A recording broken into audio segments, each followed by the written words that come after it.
Hey there, my name's Rosie and I'm a 28-year-old divorcee. I never thought that I'd be married and divorced at this age. And honestly, if it was up to me, I would still have been with him. But I had been mistreated for far too long, so I took matters into my own hands, of course with a lot of help and support from an almost forgotten friend. Let me begin by telling you about my ex-husband Scott and me. I met Scott in college. He was tall, handsome, and had a smile that made me feel warm inside. We started dating after we were paired up for a class project. At first, everything was perfect. Scott was kind and attentive. He would surprise me with little gifts and take me on fun dates. After a year of dating, Scott invited me to meet his family. I was nervous but excited. His mother, Vivian, was very polite, but I could tell she didn't like me much. Scott reassured me that she would come around, so I tried not to worry. Scott proposed to me a few years after we graduated. It was a beautiful day, and I said yes without hesitation. We planned a small wedding, but I didn't get what I wanted. You see, while my relationship with Scott was amazing, my relationship with Scott's mother, Vivian, was not. When I first started dating Scott, I was really excited to meet his family. Scott spoke highly of his mom, Vivian, so I thought we would get along well. But from the first time I met her, I could tell she didn't like me. Vivian was polite, but she had a strange look in her eyes when she looked at me. It made me feel like I didn't belong. While we had our dinner, Vivian kept asking me questions about my family and my plans for the future. Her questions seemed harmless, but I could tell that she was judging me. Thank you for inviting me to dinner, Vivian. Your home is lovely. Oh, thank you, Rosie. It's quite an effort to maintain, as I'm sure you can understand. So tell me about your family. Where do they live? Well, my parents live in a small town not far from here. How quaint. And your siblings? I have a younger sister. She's in college right now. I see. And what do they think of your lifestyle choices? I'm not sure what you mean. Oh, you know, moving here away from your family. It must be quite different from what they expected. Well, they weren't happy at first, but only because we're all so close. And my leaving meant that I was a lot more grown up than they wanted me to be. Still, they supported me because they wanted me to be happy. Of course, happiness is important, though I suppose it's different for everyone, isn't it?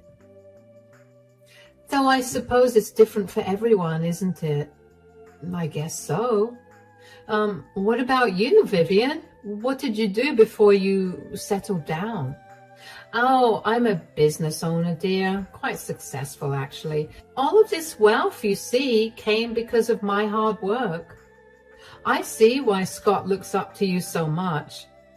Yes, I have made sure to set a very high standard for him. I don't want him bringing home lazy and unambitious women. So what are your plans for the future, Rosie? Surely you have ambitions beyond this? I'm not sure yet. I'm still figuring things out. Ah, indecision. It can be quite telling, wouldn't you agree? I suppose so. Well, Rosie, it's been enlightening getting to know you. You're certainly different from what I expected. If you'll excuse me, I have some business to tend to right now, but feel free to stay as long as you need. There's dessert too, which I'm sure you'll eat a lot of. Good night. I was severely uncomfortable after that dinner, but Scott barely paid any mind to it. I asked Scott if he could tell me if his mother liked me, but he just told me that his mother was a little hard to please. He assured me that she liked me, and even though I didn't believe him, I let it go. As Scott and I got more serious, I tried hard to win Vivian's approval. I visited often, brought her small gifts, and helped out around her house, but no matter what I did, it was never enough. Vivian always found something to criticize. She would say things like, Rosie, you should really learn how to cook better. Or, are you sure you want to wear that dress? Scott would just shrug and tell me not to worry about it. Anyway, Vivian insisted on taking over Scott's and my wedding plans. She decided on the guest list, the venue, and even the menu. I wanted a small, intimate wedding, but Vivian turned it into a huge event. I felt like I had no say in my own wedding. Scott said it was easier to let her handle things, so I tried to go along with it. After we got married, things started to change. The first thing that changed was Scott's brother, Lucas, being cut off from the family. Lucas was Scott's older brother. Lucas had always been the black sheep of the family. Unlike Scott, he never let Vivian control him. He was independent and stood up for what he believed in, which often clashed with Vivian's manipulative ways. This caused a lot of tension between them. When Lucas decided to become a lawyer and fight for people's rights, Vivian disapproved. She wanted him to take over the family business, but Lucas refused. He wanted to help people, not just make money. But only a month after my marriage, Lucas was ousted from the family. Scott refused to tell me what had happened, and even though I knew in my heart that there was no way that Lucas had done anything wrong, I knew that if I wanted to win Vivian over, I could not interact with Lucas, at least not a lot or very overtly. Lucas would occasionally email me to check in on me because he hated how his mother treated me, but he respected it when I told him that I wanted him to not contact me because I wanted to get on Vivian's good side. The other change was that Scott spent a lot of time talking to his mom on the phone. She always had something to say about how we should live our lives. Scott would agree with her and then tell me what we should do. It was frustrating, but I loved Scott and wanted to make our marriage work. About 2 years into our marriage, Scott and I began looking into buying our own house. One day, Vivian suggested we buy a house near hers. Scott thought it was a great idea, but I wasn't so sure. Guess what? Mom called me during work today. Oh, did she have something important to say? She usually calls you only in the evening, right? Yeah, but Mom had an idea that she wanted to share with me. Mom suggested that we buy a house near hers. I think it's a great idea, don't you? I'm not so sure about that. I think we should decide where we want to live on our own. Come on. It would be so convenient to be close to Mom. She can help us with anything we need. I understand that, but I want us to make decisions that are best for us, not just because it's convenient.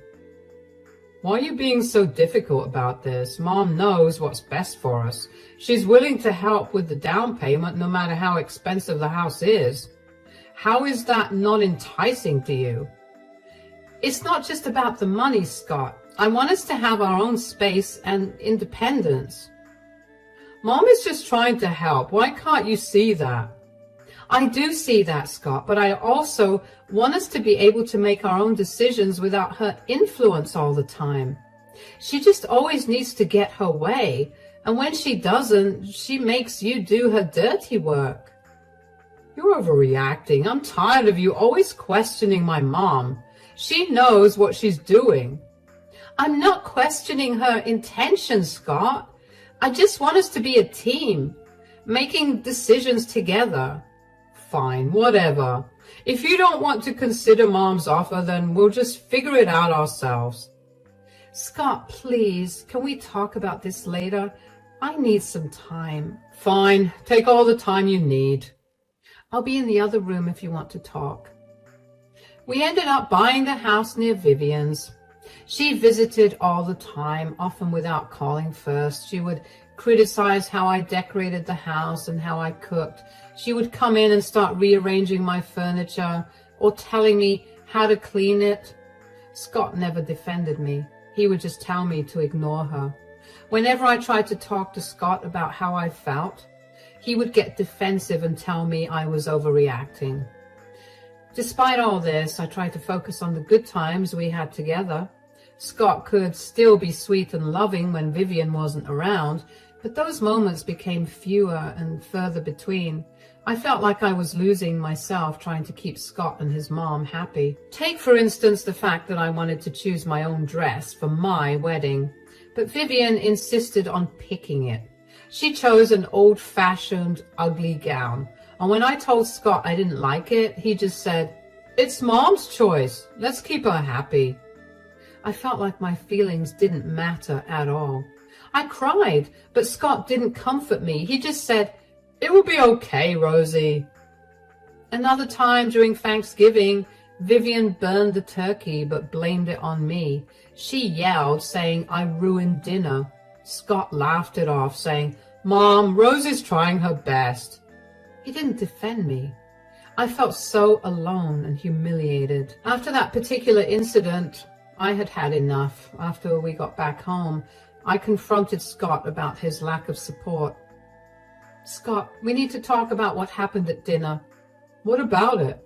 "Your mom blamed me for burning the turkey. She yelled at me in front of everyone." "Hey, she was just stressed out. It happens." "But she blamed me. It wasn't fair, and you just laughed it off." "I didn't mean anything by it, Rosie. I was just trying to lighten the mood." "It wasn't funny to me. It was humiliating." "Mom didn't mean to embarrass you. She was upset about the turkey." "It's not just about the turkey, Scott. It's about how she treats me and how you always take her side." "I told her you were trying your best. What more do you want me to do?" "I want you to stand up for me. I want you to tell her that it wasn't fair to blame me." "Look, Mom can be tough sometimes. That's just who she is." "But shouldn't you stand up for me? Shouldn't you defend me when she treats me unfairly?" "I do defend you, Rosie, but I also have to consider Mom's feelings." "What about my feelings, Scott? Don't they matter too?" "Of course they do. I just don't think this is worth fighting over." "It's not just this one time, Scott. It's every time. I feel like you never stand up for me when she does these things. It's like you always take her side." "I'm not taking sides, Rosie. I just think you're overreacting." "I'm not overreacting. I need you to support me, Scott. I need to know that you're on my side." "I am on your side, but you have to understand, Mom's always been like this. It's not going to change." "But shouldn't our marriage be about us, Scott? Shouldn't you defend me when someone treats me badly?" "Of course. But there's nothing to defend here. You just need to grow a thicker skin. Stop villainizing my mother." "I'm not villainizing your mother. You've been there every single time your mom has said or done something mean to me. You know very well how hurtful those are. Yet you stay quiet." "Are you forgetting that I work for my mother? You saw what happened to Lucas, and the last thing I want is that. Just deal with it, Rosie, and for God's sake, don't get me involved in it." I felt even more frustrated than I did before. I couldn't understand how or why it was so hard for Scott to stand up for me. I get that he was terrified that he was going to get disowned and cut off as well, but he had enough experience to get a better job. He just wanted the comfortability that working for his mother provided, and he was willing to throw me to the wolves for it. Scott's and my marriage was beginning to break. I did my best to keep things going and not let Scott or Vivian affect me or my relationship anymore, but it got harder with every month that passed. My breaking point was Vivian's birthday. Vivian's birthday was on Christmas, and she loved to make a big deal out of it. A month before her birthday, she invited me to her party at her fancy vacation house. I was surprised because she usually didn't include me in her special events. She had mailed the invitations to her birthday, Christmas dinner, and only a few minutes after she'd done that, she called me. "Rosie, I have something special in mind for my birthday this year." "Oh, really?" "I want that rare antique necklace I saw at the jewelry store downtown. You know the one." "Yes, but I think it's going to be really expensive. I'm not sure if I can afford it on my own." "I didn't ask if you could afford it. I'm telling you to get it for me." "Sure, but I might need Scott's help." Absolutely not, Rosie. This is your test, not his. If you can't manage this on your own, then maybe you're not as committed to this family as I thought. So you're trying to prove my commitment to this family through me giving you an expensive necklace? Yes. And if you still don't satisfy me with the present, you're going to have to try harder to get my approval. I understand, Vivian. I'll figure it out. You better. This isn't just about a necklace, you know. It's about respect and proving yourself. Understood. I'll go to the jewelry store tomorrow and see what I can do. Good. Don't disappoint me. I expect the best. As soon as the conversation was over, a plan began to form in my mind. I knew I couldn't trust Vivian to appreciate any effort I made, but I also knew I needed leverage, so I had secretly recorded our conversation on my phone. I was sure that whatever Vivian had asked for came at a steep price, and I did not want to get robbed by her in case she decided to turn on me. I had caught her telling me that her demand for the necklace was truly a conditional one, and that's all that mattered to me. When I looked up the necklace that Vivian had wanted, I wasn't shocked because I had pretty much anticipated it. The necklace she wanted was worth a small fortune. I didn't have that kind of money. I decided to try and get the necklace because somewhere in me, I still had hope that getting it would finally make Vivian accept me. I wanted her so badly to see that I was good enough for Scott. So I started saving every penny I could. I worked extra hours at my job, even though it made me tired and stressed. I told myself that this was my chance to prove to Vivian that I was worthy of being part of the family. I imagined her smiling and finally saying something nice to me. I thought it might even make Scott proud of me for making his mother happy. Finally, after months of scrimping and saving, I had enough money to buy the necklace. It was beautiful, just like Vivian wanted. I felt a mix of relief and nervousness as I wrapped it up and got ready for the party. When Scott and I arrived at Vivian's vacation home for the Christmas party, I felt nervous but hopeful. The house was huge and beautifully decorated for Christmas, but I was sure the celebration inside was only focused on Vivian. I held the carefully wrapped antique necklace in my hands, hoping it would make Vivian finally see that I belonged in the family. I knocked on the door and Vivian opened it, looking surprised to see me. I smiled and handed her the gift. She took the gift and unwrapped it slowly, and when she saw the necklace, her eyes lit up with joy for a brief moment. Merry Christmas, Vivian. Happy birthday, too. This is exactly what I wanted. Thank you, Rosie. I'm so glad you like it, Vivian. I hope we're not too late for the party. I was really nervous to give you the present, so it took a while to work up the nerve to come here.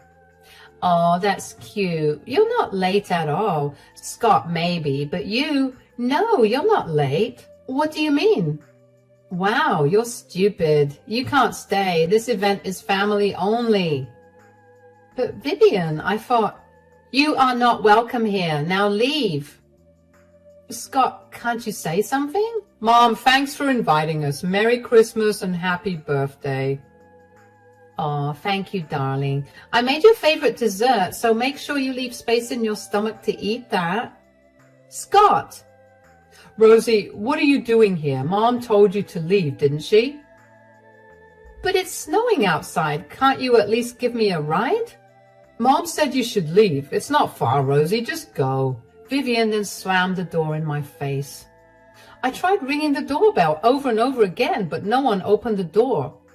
We had driven to Vivian's place in Scott's car, so I didn't have the keys. I only had two options, stay there and freeze, or walk and hope to find shelter and not freeze. I chose the second. My heart broke into a million pieces. How could he do this to me? I had tried so hard to please his mother, and once again, he was taking her side. As I walked away in the snowstorm, tears streamed down my face. The cold wind bit at my skin and my feet felt heavy in the deep snow. I felt utterly alone and betrayed. The man I loved, the man I had married, had chosen his cruel mother over me again. My mind raced with thoughts. Why was I never good enough for Vivian? Why did Scott never stand up for me? Why did I keep trying so hard for people who didn't care about me? The snow kept falling and I kept walking, feeling more and more numb. I couldn't hold back my sobs. I felt like I had lost everything. My hope, my dignity, and my love. As I walked through the snowstorm, shivering and feeling completely alone, I heard a voice call my name.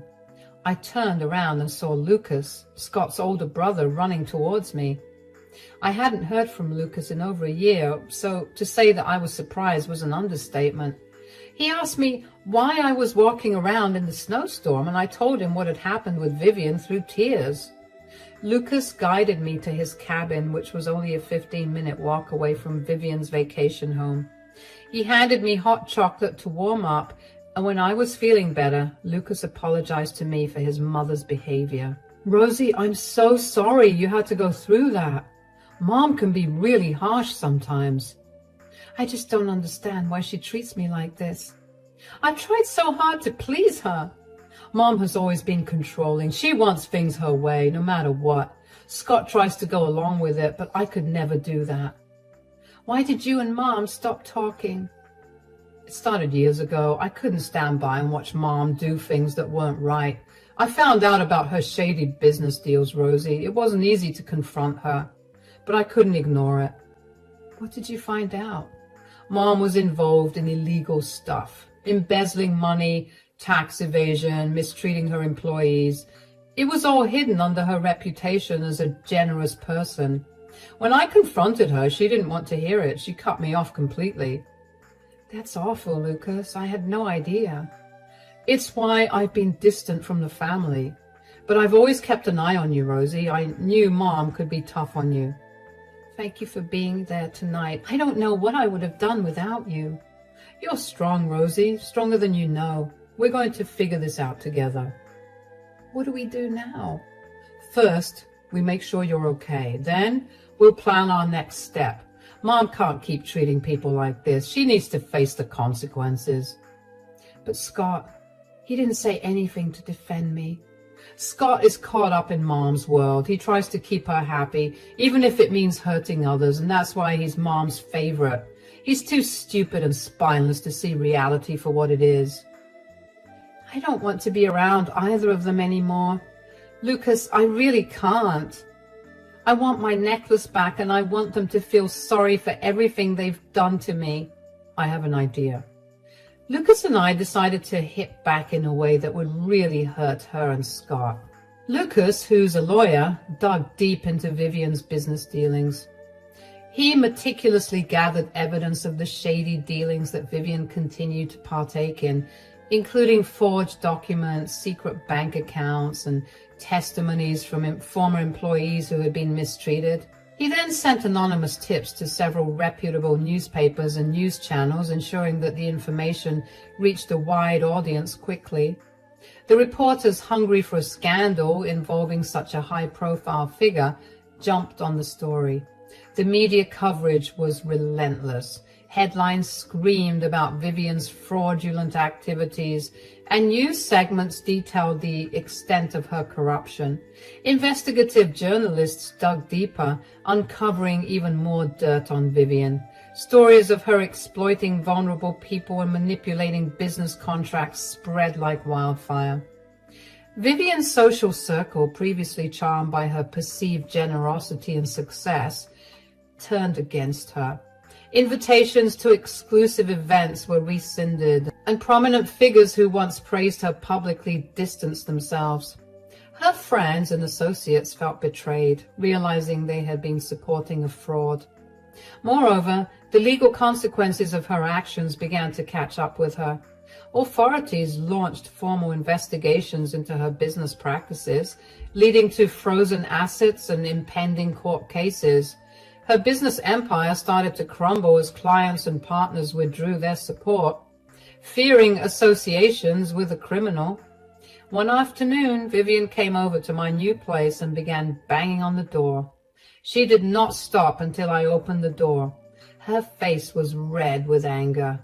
"You've ruined my life. My business is falling apart and everyone knows about the inside workings of my business. This is your fault. You brought this on yourself with your choice of practices and the way you treated me.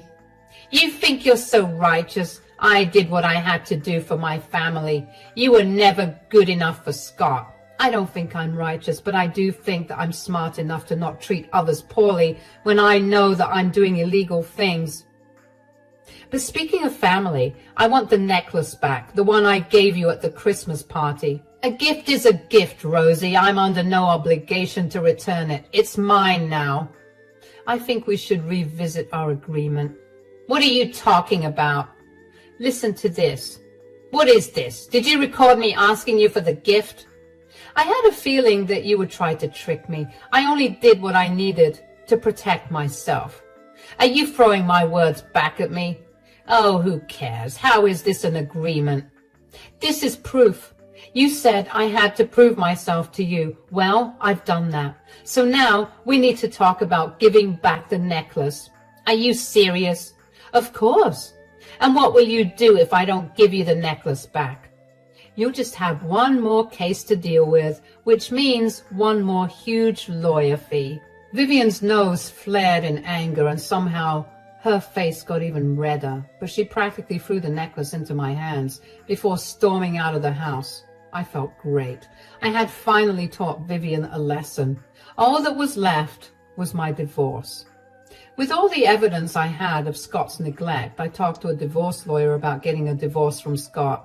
I made sure to collect everything I needed to show how his mom dominated our marriage and bullied me relentlessly, yet Scott never stood up for me.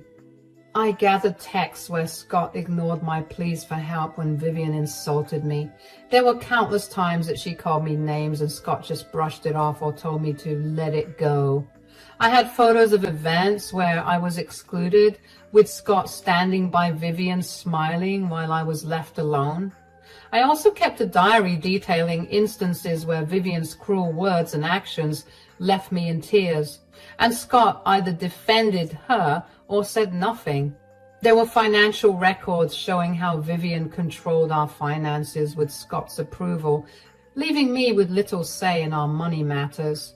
Lastly, I had witnessed statements from friends and family who saw how Scott let his mother mistreat me. They wrote about the times they saw Vivian belittle me and how Scott stood by doing nothing. This evidence painted a clear picture of how Scott's neglect and Vivian's bullying hurt our marriage.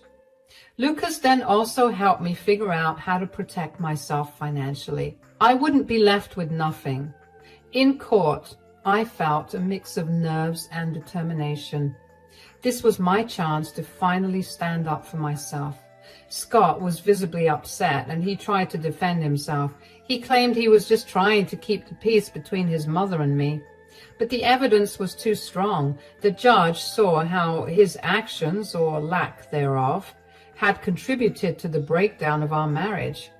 I felt a mixture of relief and sadness as the proceedings continued. It was heartbreaking to see the man I once loved try to justify his behavior. But I also felt empowered. I was finally taking control of my life and standing up for my own well-being. Lucas was there every step of the way, offering support and encouragement. With his help and the strong case we built, I was able to secure a fair settlement. The judge awarded me a significant portion of our assets. In the months that followed, Scott and Vivian's lives unraveled further.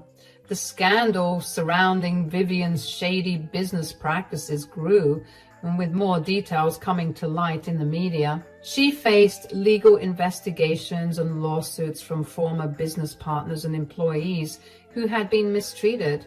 Her once impressive reputation crumbled as people saw her for who she truly was.